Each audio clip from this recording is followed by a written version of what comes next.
right, so we are here with Sergeant Erica Aklufi and Officer Renaud Riley. They're both with our Homeless Liaison Program team. So, Sergeant Aklufi, please tell our listeners and viewers here, what's the mission of the HELP team?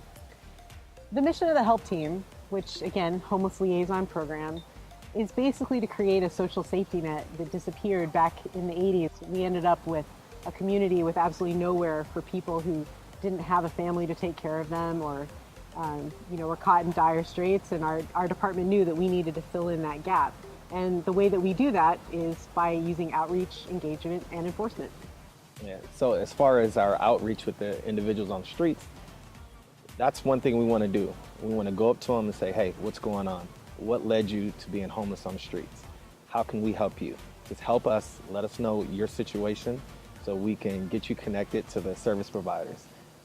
Sometimes the individuals don't know essentially what's provided, so we educate them with the rest of the public, the quote non-homeless individuals, about housing opportunities and any other assistance they may need. And sometimes, unfortunately, we have to take the route of enforcement. When they don't allow us to help them, we have to enforce the law, and we do it in a fair and consistent manner. So, tell me a little bit about the successes that you've had. Do you feel like you are connecting people to services, and do you feel that through that social service connection and the enforcement aspect of it that you're making a difference?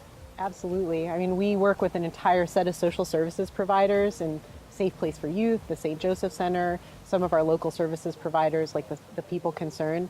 And what you need to understand is that every win that we have, every person that we connect to social services is really huge, because the folks that we're running into on the street are not the ones that are readily accepting services. Those folks are already taken care of.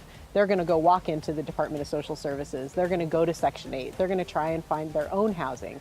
The ones that we're dealing with on the street are the really hard to reach folks, the ones that are the cannots and the will nots. And so every single time we can break down those barriers, whatever is keeping them from getting help, and that's really huge for our community, because otherwise they would just continue in this cycle of being out on the street. And again, that's part of that relentless engagement that we're doing and using enforcement to really push these folks into wanting to accept services. So we're speaking about being relentless. Tell everybody about how you're structured. What time do you come in the morning? And how do you do your job? Well, Chief, as you know, our hours vary, but we try to get out there as early as possible. Most of the times we start around 4 a.m.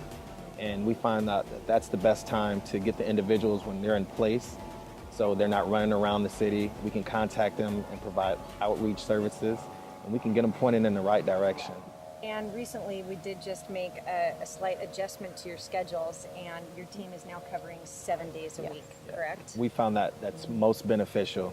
We have our HELP officers 7 days a week, so we're accessible to the public. If there's a special need in any part of the city that they want us to respond to, we have officers ready and willing to go there and take care of whatever issue they have.